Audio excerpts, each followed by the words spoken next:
Assalamualaikum warahmatullahi wabarakatuh. Di sini saya akan menjelaskan sedikit tentang sistem pemerintahan campuran. Sistem pemerintahan campuran adalah sistem pemerintahan yang menggabungkan sistem pemerintahan presidensial dengan sistem pemerintahan parlementer. Hal yang paling umum dalam sistem pemerintahan campuran adalah kepala negara dan kepala pemerintahan dijabat oleh dua orang yang berbeda. Kepala negara tidak dapat dijatuhkan oleh parlemen, tetapi parlemen dapat dijatuhkan oleh kepala negara. Sistem pemerintahan campuran juga memiliki ciri tersendiri yang berbeda dengan sistem pemerintahan presidensial dan sistem pemerintahan parlementer. Sekian sedikit penjelasan tentang sistem pemerintahan campuran, dan selanjutnya ciri-ciri sistem pemerintahan campuran yang akan dijelaskan oleh Mbak Khotimatus Sa'adah.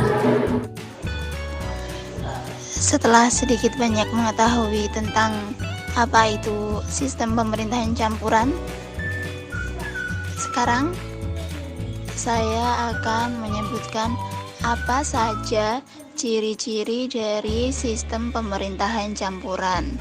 Yang pertama yaitu jabatan menteri dipilih oleh parlemen.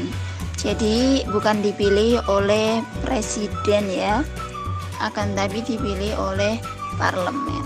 Yang kedua yaitu presiden sebagai kepala negara, sedangkan perdana menteri sebagai kepala pemerintahan.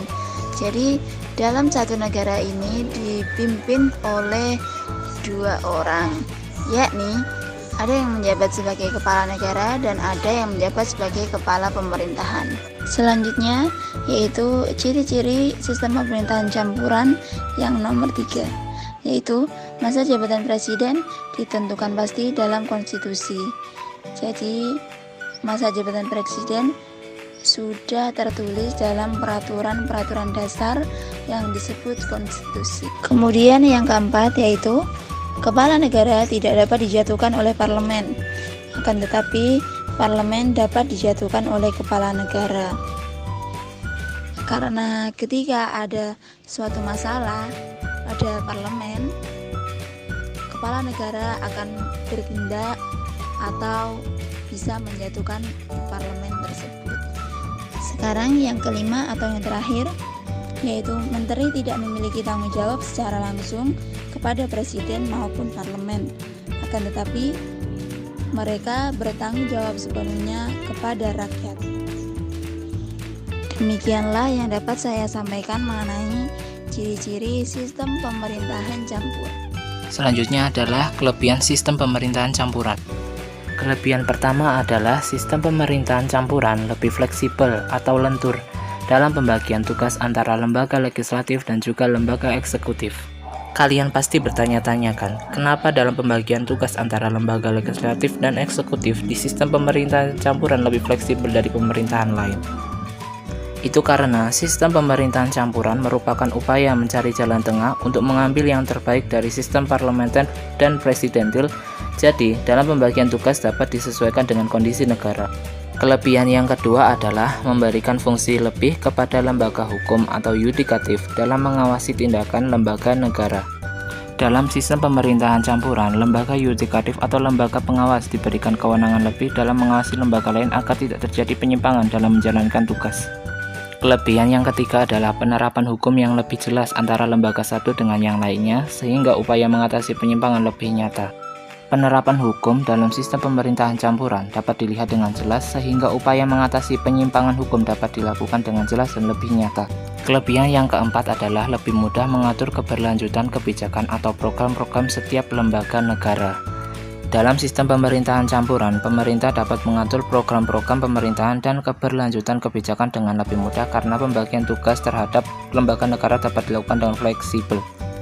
Itulah beberapa kelebihan dari sistem pemerintahan campuran yang dapat saya sampaikan. Ini saya akan menyampaikan perihal kekurangan dari sistem pemerintahan campuran adalah yang pertama, sulit mewujudkan kebijakan baru sebab anggota parlemen memiliki kepentingan dan bukan dari koalisi partai yang sama. Maksudnya, kekuasaan pemerintahan terbagi menjadi dua, presiden dan perdana menteri. Misalnya, kekuasaan hubungan luar negeri ada pada Presiden, sementara Perdana Menteri Kabinet menentukan kebijakan domestik. Sistem pemerintahan tersebut diterapkan oleh negara Prancis. Yang kedua, komunikasi yang dilakukan antar anggota parlemen melalui proses yang panjang. Kekurangan tersebut menjadi kendala dalam berbagai kebijakan yang mendesak dan harus segera diatasi. Adanya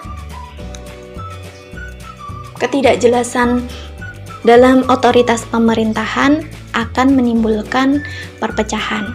Dapat disimpulkan bahwa sistem pemerintahan campuran adalah menggabungkan antara sistem pemerintahan presidensial dan sistem pemerintahan parlementer yang bercirikan jabatan menteri dipilih oleh parlemen, presiden sebagai kepala negara, dan perdana menteri sebagai kepala pemerintahan. Adapun kelebihannya yaitu fleksibel dalam membagi tugas eksekutif dan legislatif. Namun, kekurangannya ialah sulit mewujudkan kebijakan baru dan komunikasi yang panjang atau lama. Berikut adalah penyampaian presentasi dari kelompok 8. Mohon maaf apabila ada kesalahan kata. Sekian dan terima kasih. Wassalamualaikum warahmatullahi wabarakatuh.